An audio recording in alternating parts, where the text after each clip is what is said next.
SBB Crocodiles, so called because they have long noses at each end. The crocodile locomotives have always fascinated me.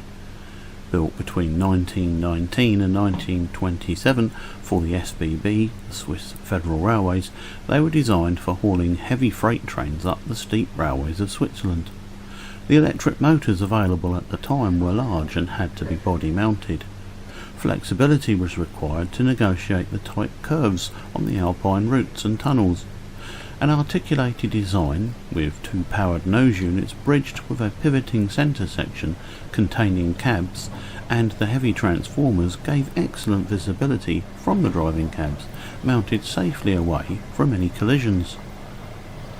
These locomotives, sometimes called the Swiss Crocodile or SBB Crocodile, were highly successful and served until 1982. While we call them crocodiles, the crews often referred to them as rocking chairs due to the motion of the locos in action. They could travel at 28 miles an hour and had a large tractive effort of 66,000 pounds. A link to a video of the real thing will appear up in the top right corner. Listen to how quiet these machines were.